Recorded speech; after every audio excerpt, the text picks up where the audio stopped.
अब 3 नए आपराधिक कानून समझ लो सभी लोग, डिटेल्स है, बिल्कुल ध्यान से। भैया बातचीत ना करो। जो 3 नए आपराधिक कानून आए वे हैं क्या? ये थे पहले अंग्रेजी कानून। अंग्रेजी कानून का मतलब ये था कि सबसे पहले लॉर्ड वारेन हेस्टिंग ने कुछ नियम बनाए।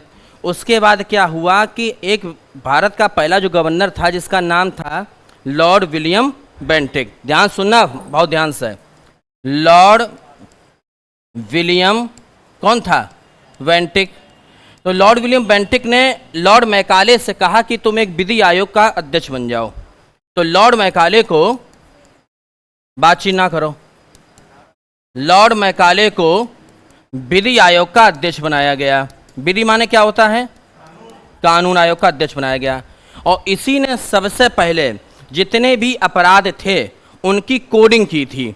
उनकी कोडिंग का मतलब ये था कि जैसे मान लीजिए कि मर्डर की धारा 302 तो उसका नाम 302 रखा, कि या ठगी की धारा 420। तो कोडिंग का मतलब है कि अपराधों की कोडिंग करने का काम किसने किया? बहुत बात करती हूँ। अपराधों, बीच में टोकन ना पड़े भाई, अपराधों की कोडिंग किसने की थी? किसने की थी कोडिंग? लॉर्ड मैकाले ने। अब उसमें था क्या? अंग्रेजी जो कानून था उसमें सजा जो मिलती थी वो अंग्रेजी कानून के अनुसार मिलती थी। अंग्रेजी कानून के अनुसार जो लॉर्ड मैकाले ने अपनी कोडिंग रखी थी, 420 रखी थी, 376 रखी थी। अब धीमे धीमे हुआ क्या, इसी हिसाब से सजा होने लगी। जब भाजपा सरकार आई तो उन्होंने इस कानून को बदला। अब बदला क्यों गया? इसके पीछे 2 रीजन। पहले कानून ये कहता था कि पहले उनका मतलब था सजा देना। पहले जो कानून बना था उसका अर्थ क्या था? सजा देना। अब जो भारतीय न्याय संहिता नई बनी है उसका मतलब है न्याय देना। समझे? नहीं समझ पाए? पहले अंग्रेजी कानून जो था जिसके तहत सजा दी जाती थी उसमें उसका अर्थ था कि लोगों को सजा देना, और इसमें क्या था? लोगों को न्याय देना। 2023 में ये बिल आया, पारित हुआ, और पारित होने के बाद नाम बदले गए। 3 आपराधिक कानून हैं, तीनों के नाम बदले गए। पहला कानून जो था जिसको हम लोग पहले बोलते थे भारतीय दंड संहिता आईपीसी, पहले नाम क्या था? भारतीय, नोट करते जाओ, दंड संहिता आईपीसी, बातचीत ना करो, आईपीसी। ये 1860 में लागू हुई थी। पहले इसका नाम था भारतीय दंड संहिता आईपीसी, इंग्लिश में बोलते हैं इंडियन पीनल कोड। बहुत सही, इंडियन पीनल कोड। अब इसका नाम बदल गया है। अब कोई भी मुकदमा आईपीसी की धारा 420, आईपीसी की धारा 302 ऐसे लिख के आता था, ऐसा लिख के नहीं आएगा। अब इसका नाम बदलकर हो गया है भारतीय न्याय संहिता। और भारतीय न्याय संहिता को शॉर्टकट में बोलेंगे BNS, भारतीय न्याय का एन और संहिता का यस, BNS 2023। ठीक, पूरे देश में कानून 1 जुलाई 2024 को लागू हुआ। ठीक, अब अंतर क्या है? अंतर यह है कि भारतीय दंड संहिता में आईपीसी में पहले दंड दिया जाता था, लेकिन अब क्या दिया जाएगा?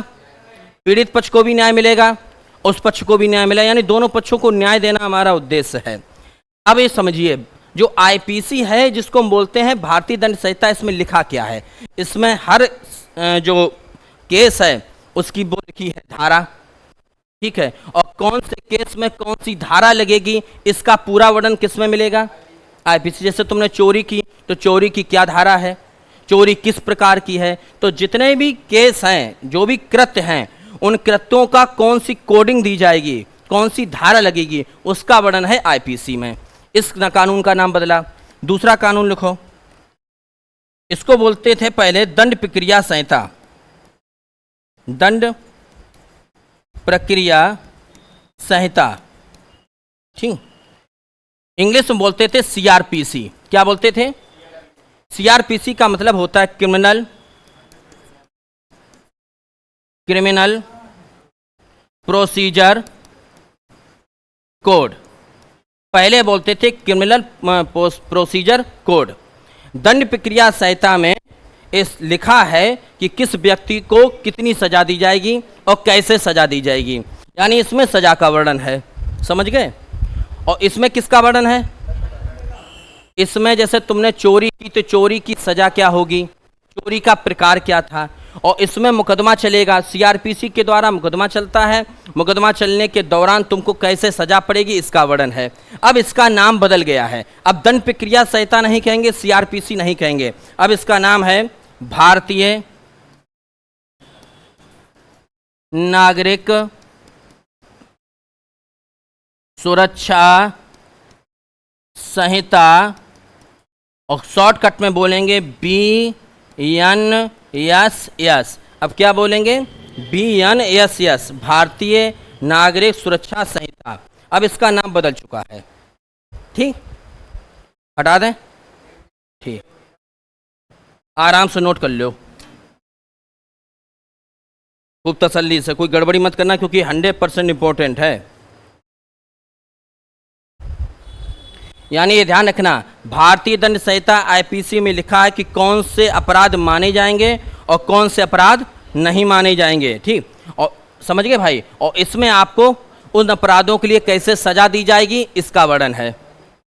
नंबर 3 पर आते हैं, 2 कानून बदल गए। नंबर 3 पर आते हैं, पहले नाम था भारतीय साक्ष्य अधिनियम, नोट करो मोहित, भारतीय साक्ष्य अधिनियम, भारतीय साक्ष्य अधिनियम जो कि 1872 में लागू हुआ था। इंग्लिश में बोलते थे Indian evidence act, Indian evidence act.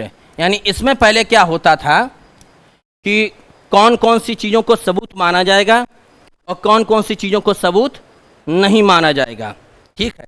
यानी इंडियन एविडेंस एक्ट में जो अपराध हैं उनके सबूतों का वर्णन है। अब इसका नाम बदल दिया गया है, अब इसका नाम रख दिया गया है भारतीय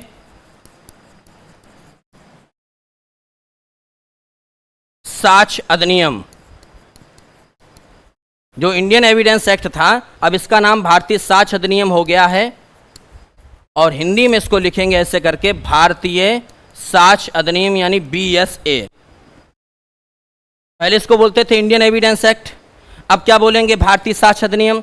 इंडियन एविडेंस एक्ट 1872 में लागू हुआ था, और अब इसको बोलेंगे भारतीय साक्ष्य अधिनियम। हमने तीनों कानूनों के नाम बदल दिए, ठीक। बदलने के बाद क्या हुआ, केंद्र सरकार ने 1 जुलाई 2024 को पूरे भारत में इनको लागू कर दिया, और लागू करने के बाद कुछ नियम भी नए लागू किए, यानी कुछ धाराएं हटाई हैं और कुछ धाराएं नई जोड़ी हैं। क्या क्या परिवर्तन हुआ अपने संविधान में, अब इसको समझें। परिवर्तन नंबर 1, अब किसी भी थाने में आप FIR दर्ज करा सकते हैं, किसी भी थाने में। जैसे मान लिया सौरिक थाने के रहने वाले हैं और आपके ऊपर कोई घटना भाई छिबरामऊ थाने में, तो पहले लोग कहते हैं भाई घटना यहाँ हुई तो वहाँ जाओ तुम, लेकिन आप छिबरामऊ थाने में भी अपनी FIR दर्ज करा दी, बाद में वो मुकदमा जो होगा सौरिक थाने को ट्रांसफ़र कर दिया जाएगा। दूसरी, अब ऑनलाइन आप FIR दर्ज करा सकते हो, ऑनलाइन, ठीक। तीसरा, शादी का झूठा वादा करके सेक्स करने पर अब 10 साल की सजा। पहले आईपीसी में इसका कोई वर्णन नहीं था, तो ये नोट कर लेना, शादी का झूठा वादा करना, नौकरी का लालच देना और उसके साथ किसी लड़की के साथ सेक्स करने पर 10 साल की सजा। पहले आईपीसी की धारा में ऐसा कोई वर्णन था ही नहीं।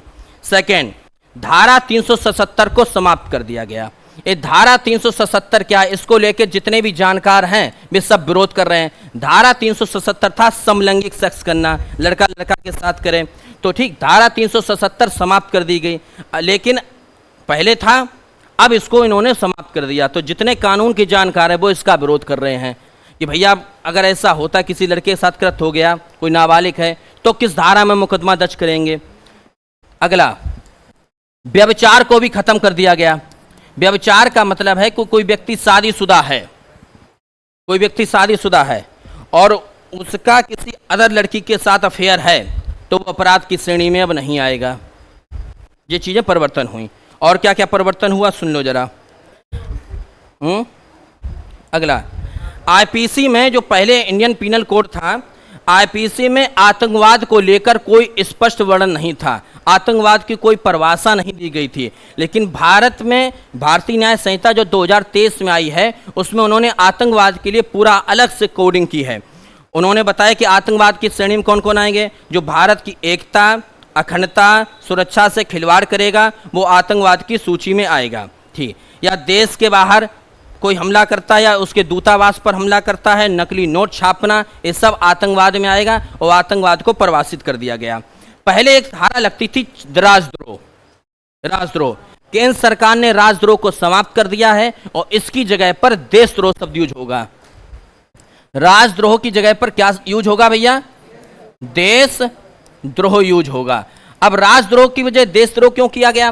राजद्रोह उसको बोलते थे क्योंकि पहले राजा थे, तो राजा के खिलाफ अगर तुम कुछ बोलोगे तो अंग्रेज राजद्रोह लगाते थे। अब राजद्रोह नहीं लगा क्योंकि यहां राजा तो रहा नहीं, अब क्या लगेगा तुम पर? देशद्रोह लगेगा। अगला, एक बहुत घटना होती थी भारत में, मॉब लिंचिंग। मॉब लिंचिंग का मतलब है कि 5 से अधिक लोग मिलकर धर्म के आधार पर, जाति के आधार पर किसी व्यक्ति को पीटते थे। तो कोई मुकदमा नहीं था, पहले मुकदमा था लेकिन कोई अलग से कानून नहीं था। अब मॉब लिंचिंग पर अलग से कानून बना दिया गया है और इसकी धारा बनाई गई है 103(2), नोट कर लो। मॉब लिंचिंग, मॉब लिंचिंग पर कानून बन चुका है और इसकी धारा है 103(2). अब इसको क्या बोलेंगे? बीएनएस 103(2), यानी 5 से अधिक व्यक्ति किसी भी व्यक्ति को पीटकर उसकी हत्या कर देते हैं तो बीएनएस यानी भारतीय न्याय संहिता 103(2) की धारा के तहत उस पर मुकदमा दर्ज होगा और मौत तक की सजा है। ठीक, आगे सुनो भैया। एक नियम और बदल गया है कि जो 20 व्यक्ति को पहले मौत की सजा होती थी, तो जो मौत की सजा होती थी तो क्या करता था? क्षमादान याचिका डालता था। अब वो क्षमादान याचिका वो व्यक्ति भी डाल सकता था या कोई एनजीओ जो लोगों को बचाने का काम करती थी या उसके परिवार के व्यक्ति डाल सकते थे। लेकिन केंद्र सरकार ने नियम कानून खत्म कर दिया है। अब क्या होगा कि मौत की सजा पाया व्यक्ति खुद ही अपनी दया याचिका डाल सकता है, क्षमादान याचिका डाल सकता है। कोई भी एनजीओ, कोई परिवार का व्यक्ति या कोई सोसाइटी उसकी क्षमादान याचिका नहीं डाल सकता है। ठीक, क्लियर है भैया? आगे सुनो, आगे और परिवर्तन ये है, एक पेज और होगा, एक पेज और है, देखियो। अब आगे और सुन लो, एक पीडीएफ है, उस पीडीएफ के माध्यम से पूरा समझ लो नया कानून। एक कागज और होगा, देखो, उठाए दो। सुनो भैया, नया कानून में क्या क्या है, इस ध्यान से पढ़ना। इसमें लिखा है कि प्राइमरी एविडेंस का दायरा बढ़ा। प्राइमरी एविडेंस के दायरे के बढ़ने का मतलब है कि सेक्शन 52 में प्राइमरी एविडेंस को डिफाइन किया गया है। इसमें डिजिटल रिकॉर्ड्स, वीडियो रिकॉर्डिंग्स को प्राइमरी एविडेंस ही माना जाएगा, बशर्ते उनके साथ किसी प्रकार की कोई छेड़खानी ना की गई हो। यानी पहले वीडियो रिकॉर्डिंग को, कॉल रिकॉर्डिंग को सबूत नहीं माना जाता था, लेकिन अब इसको प्राइमरी सबूत के तौर पर माना जाएगा। इस आधार पर सजा भी होगी। अगला सुनो, 3 पे आओ।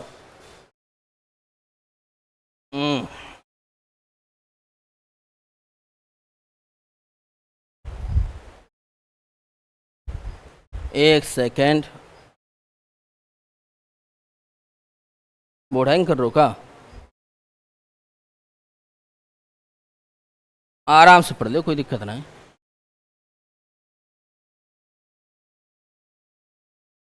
आगे सुनो भाई।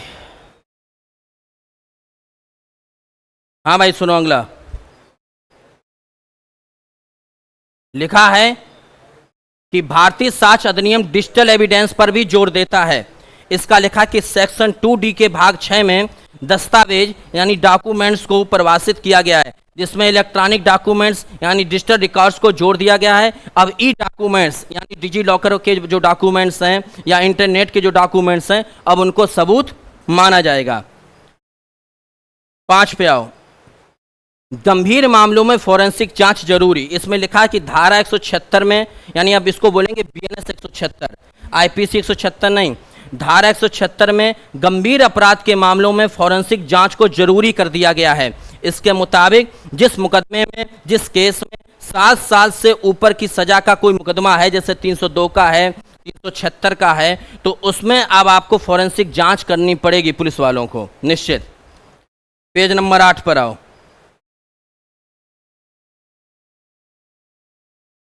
8 पर ये लिखा है, किसी भी पुलिस स्टेशन पर दर्ज करा सकेंगे एफआईआर। धारा 173 में 0 एफआईआर का प्रावधान किया गया है। 0 एफआईआर यानी घटना किसी भी थाना क्षेत्र की हो, उसकी एफआईआर किसी भी जिले और थाने में कराई जा सकती है।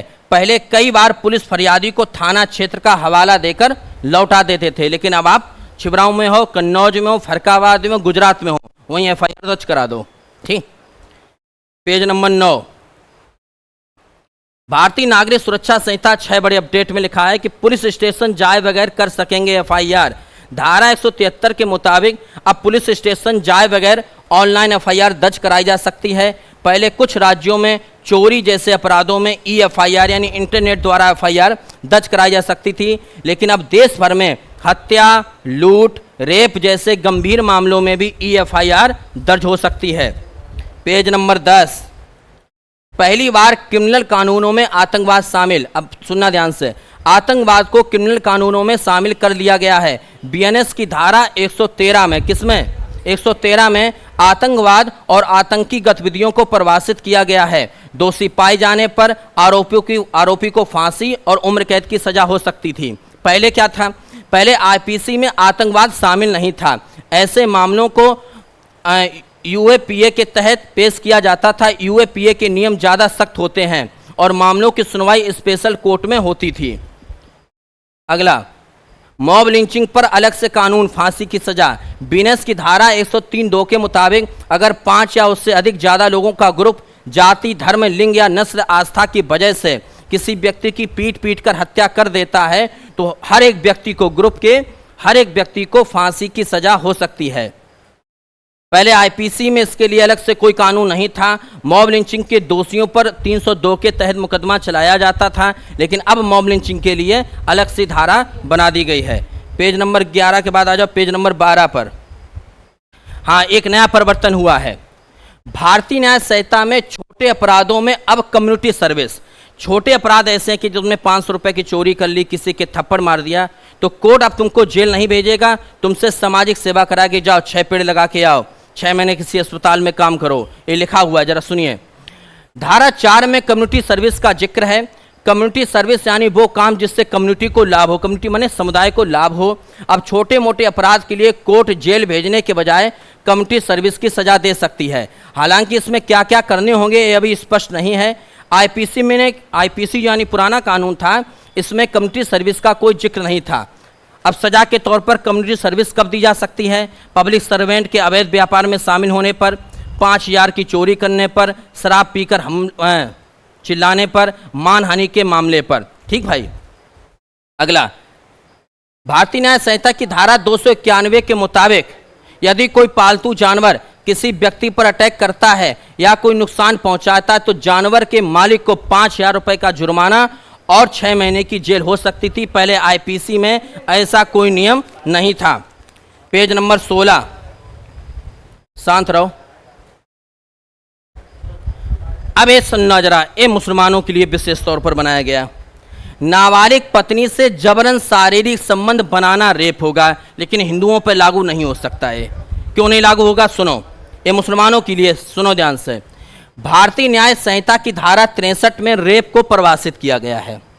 इसके सेक्शन 2 में कहा गया कि यदि कोई व्यक्ति पत्नी के साथ जबरदस्ती यौन संबंध बनाता है तो उसे रेप नहीं माना जाएगा। ठीक, पत्नी के साथ जबरदस्ती यौन संबंध बनाता है तो रेप नहीं माना जाएगा, बशर्ते पत्नी की उम्र 18 साल से अधिक हो। यानी नाबालिग पत्नी से जबरन संबंध बनाना रेप के दायरे में आएगा।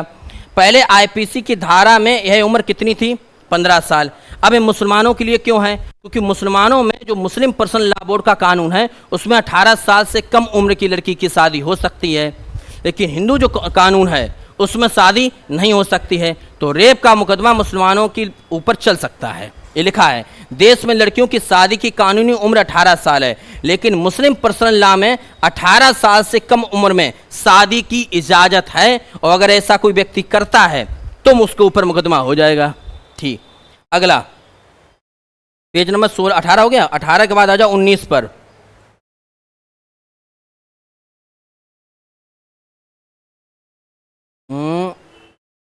हाँ 18 आ जाओ भाई। सुनो, भारतीय न्याय संहिता में अडल्ट्री को हटा दिया गया है। अडल्ट्री का मतलब है कोई व्यक्ति अगर शादीशुदा है, उसका किसी अदर व्यक्ति से अफेयर है लड़की से, तो उसको अब अपराध नहीं माना जाएगा। क्लियर है भैया? लेकिन सहमति, रोहित के लिए आराम है।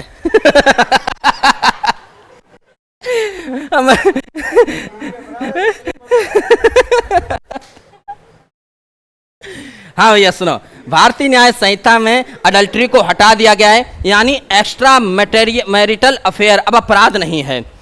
लेकिन इसका ऐसा रीजन सुन लो, साल 2018 में Joseph Shine versus union of India case में सुप्रीम कोर्ट ने आईपीसी की धारा 497 को असंवैधानिक करार दिया है। इस धारा में अडल्ट्री के नियमों को बताया गया था। भारतीय न्याय संहिता की धारा 84 के तहत किसी शादीशुदा महिला को धमकाकर, फुसलाकर उससे अवैध संबंध बनाने के इरादे से ले जाना अब भी अपराध माना गया है। लेकिन अडल्ट्री कर रहे हो तो उसको अपराध नहीं माना जाएगा। 20 पे आ जाओ। नाबालिग से गैंग रेप में फांसी की सजा, आप कहोगे पहले भी होती थी, नहीं कि नहीं, बदल गया है। नाबालिग के साथ गैंग रेप या गैंग रेप की कोशिश करने पर भारतीय न्याय संहिता में धारा 70(2) के तहत अपराधों में शामिल हर एक व्यक्ति को फांसी की सजा हो सकती है। वहीं धारा 70(1) के तहत किसी वयस्क महिला के साथ गैंग रेप के अपराध में भी उम्र कैद और कम से कम 20 साल की सजा हो सकती है। नाबालिग लड़की से गैंग रेप है तो फांसी की हर ग्रुप को, और लड़की नाबालिग नहीं उससे गैंग रेप है तो उम्र कैद या अधिकतम 20 साल की सजा है। आगे सुनो क्या लिखा है, अंतर क्या रहा।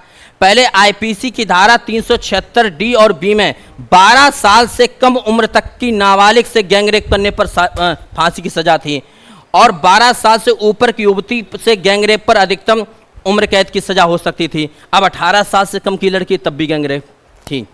अगला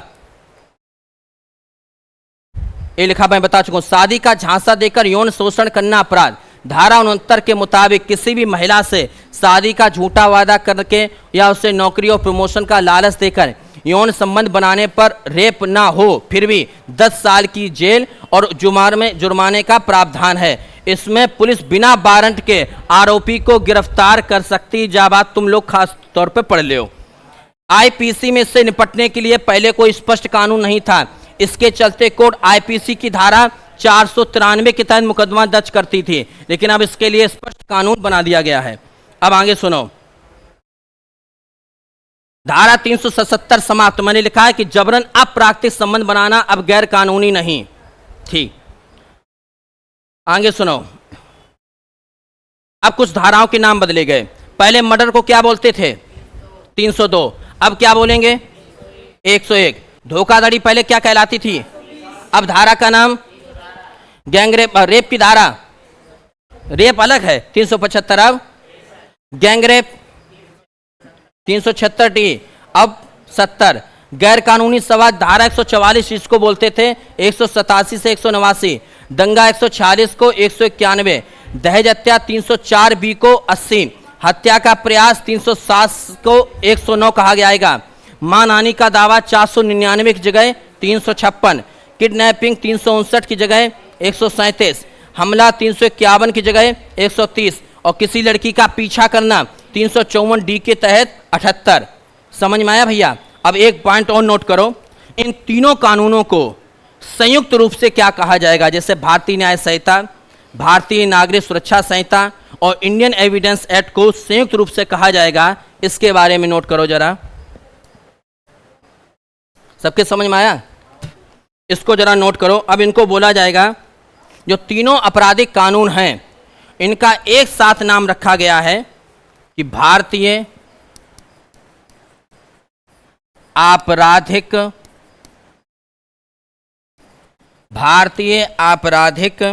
कानून संहिता। यानी जो तीनों कानून हैं इनका नाम एक साथ कर दिया गया है भारतीय आपराधिक कानून संहिता, यानी इसको बोलेंगे BCLC, भारतीय आपराधिक कानून संहिता। आगे सुनो, कोई पीड़ित बच्चा है, कोई पीड़ित महिला है जिसके साथ रेप हुआ, कुछ हुआ, तो उसका निःशुल्क उपचार होगा, कोई पैसा नहीं लगेगा। क्लियर है? एक और ध्यान रखना, अगर आपसे पूछा जाए कि इन कानूनों को बनाने के लिए किस समिति का गठन हुआ था, तो गृह मामलों की संसदीय स्थायी समिति। इन कानूनों को किसने बनाया है? गृह मामलों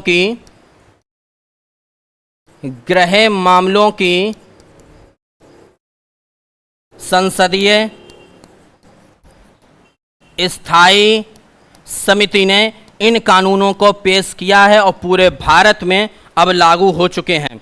तो इतना सभी लोग याद रखना कि अगर आपकी 302 की जगह पे 101 लिख के आई जाए मुकदमा में, तो घबराइयो मत, इन धाराओं के नाम बदल चुके हैं, टोटल कानून बदल चुका है। ठीक भाई, समझ में आ गया सबके?